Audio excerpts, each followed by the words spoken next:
fourth Sunday of Easter with the selection of readings so focused on, the Good Shepherd and Jesus as our shepherd.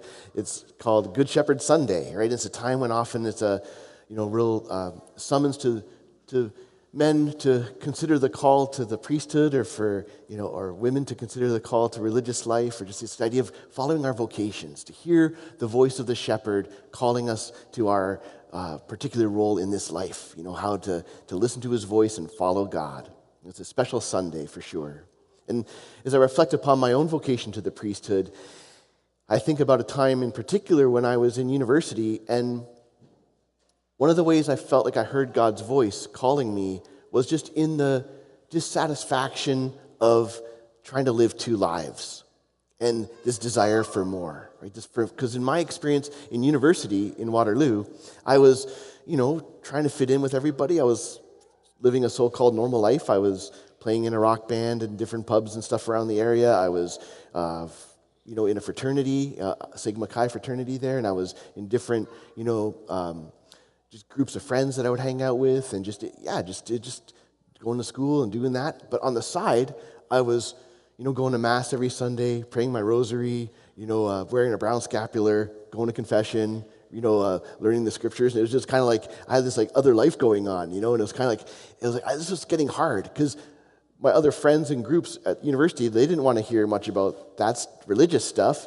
And when I was in my religious stuff, the stuff that I was doing at university didn't really fit in as much. And I was like, I can't handle this, but there's this tension, Wouldn't it be great if I could just go for broke and follow Jesus wholeheartedly and just drop everything and follow him and not have to live two lives, And it was this desire for more. I knew that as good as the things that I was experiencing as a young adult in university and having fun and all that stuff and learning, it was good, but I just knew in my heart there was this yearning for more. There must be more.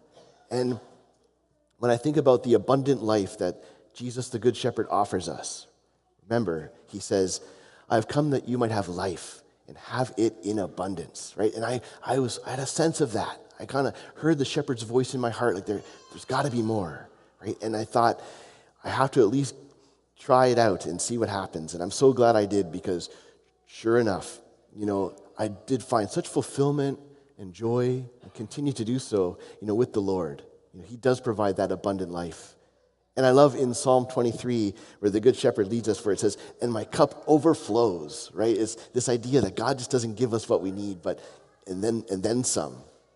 So even though I had to give up certain things to follow the Good Shepherd, to go to seminary and become a priest, the Lord gave it back, 100-fold. One of the things I let go of to follow Jesus was, playing in the band. And that was, we had our sort of farewell concert in the August before I joined the seminary that September. But then after that, boy, I had so much more fun with music, in the Lord, with playing with a Christian rock band and with doing praise and worship music, and just different times where I got to experience music in a whole different level that I didn't even know was out there, that was possible. And it's like I had to give it up in order to find more. Because God takes what is good and makes it even better. Right? And so this is something for me in my own vocational journey that I propose on this Good Shepherd Sunday as an example for us to consider this weekend, to think about this idea that the Good Shepherd's voice is going out to all of us and to the whole world, saying, come, follow me. I have a life for you, and a life that will be in abundance. Your cup will overflow. And as we hear that voice, that we can look at our life right now and say, is there anything in my life where I feel like it's okay, but there must be more? Or are there things in my life where I feel like, boy, this probably isn't the right way to follow Jesus, and I need to let this go in order to follow Jesus' ways, and to follow him instead. Whatever way that we're hearing that voice, or whatever it means for us, let's make sure that this weekend we hear that voice. The people in the Acts of the Apostles that we heard, that were listening to St. Peter's first sermon after Pentecost, after he preached, they were cut to the heart. In a sense, they too were realizing there must be more than just this Jewish journey of following the law and waiting for the Messiah. And sure enough, there was more, because the Messiah had come. And even though he was crucified and died, as St. Peter taught, he's risen and has been seen by his apostles and by others. And so he's alive, and you can come to know him, right? And so they're stirred up within them. They were cut to the heart. They knew there must be more. And just like I was feeling that, and maybe just like you're feeling that there must be more than what the world alone offers. And in that yearning and being cut to the heart, the people said to St. Peter a very important question. They said, what must we do? What must we do? When they were cut to the heart, and I was like, now what? Now, what do I do about this new yearning that's been stirred up in my heart for more, for this abundance, for this overflowing cup? And St. Peter says, well, save yourself from this corrupt generation and be baptized, right? Come, follow the Lord, right? And so 3,000 joined that day. So they were ready. That was amazing. They were ready to follow Jesus. And so too, we need to ask the same question.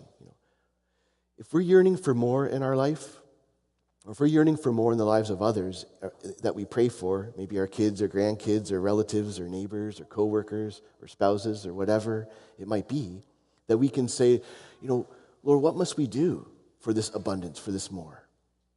And maybe it will be something that we have to give up, something that we need to go a little deeper with. You see, a lot of the things that we turn to, which would lead St. Peter to say, save yourself from this corrupt generation. There's so many things that we do. The reason why it's corrupt is because we offer a lot of false promises, a lot of shortcuts, a lot of things that don't quite satisfy ultimately. It might have a short-term solution, but it's always a bit of a Band-Aid. It never really gets to the heart of the matter, right? And so we end up in our world looking around us, seeing a lot of people dealing with addictions of one sort or another, ways that we're distracting ourselves endlessly with entertainment, and we're not focused, right? We're trying to deal with the depression and the anxiety of these times, and we're picking the wrong answers in a lot of ways. And so when we feel that there must be more, we need to see, what are things I need to give up to follow the Good Shepherd? What are things that are Band-Aids or shortcut solutions that I need to let go of in order to go for the more of Jesus? It's important for us to look at that and to trust him.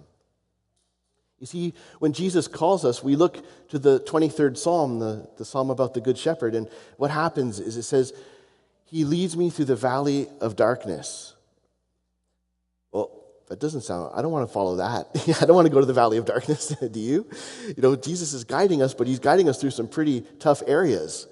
But it's because we're going to have to give up things to follow him. We're going to have to go through some difficulties in this journey of life. Why? Well, it's because Jesus doesn't want to just lead us around as a flock from good thing to good thing here on this earth. He has a whole other destination in mind. He's leading us to heaven.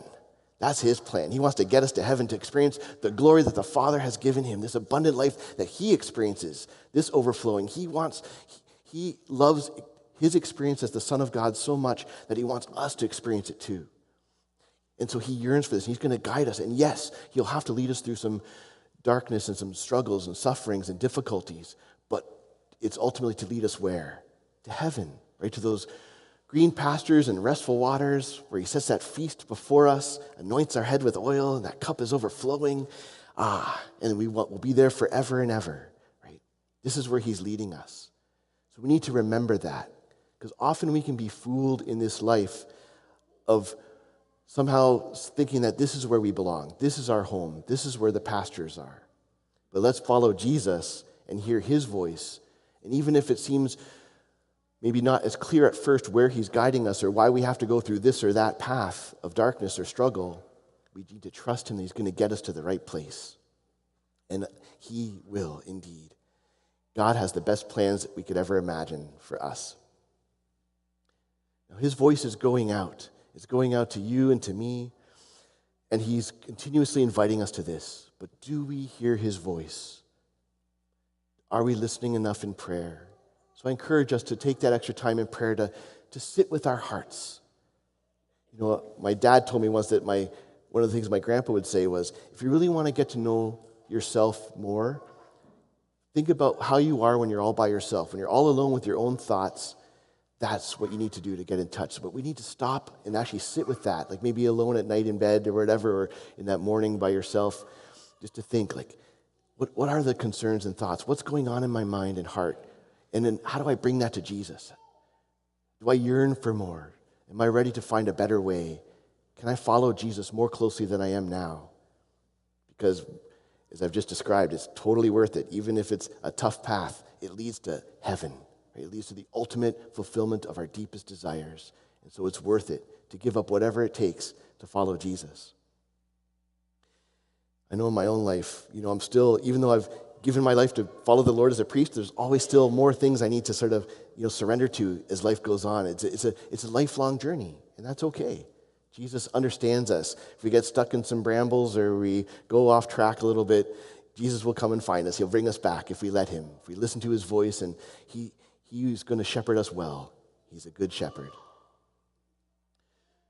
This is something in our life right now where this reality that I'm talking about, a lot of people are being cut to the heart, just like they were at the time after Pentecost.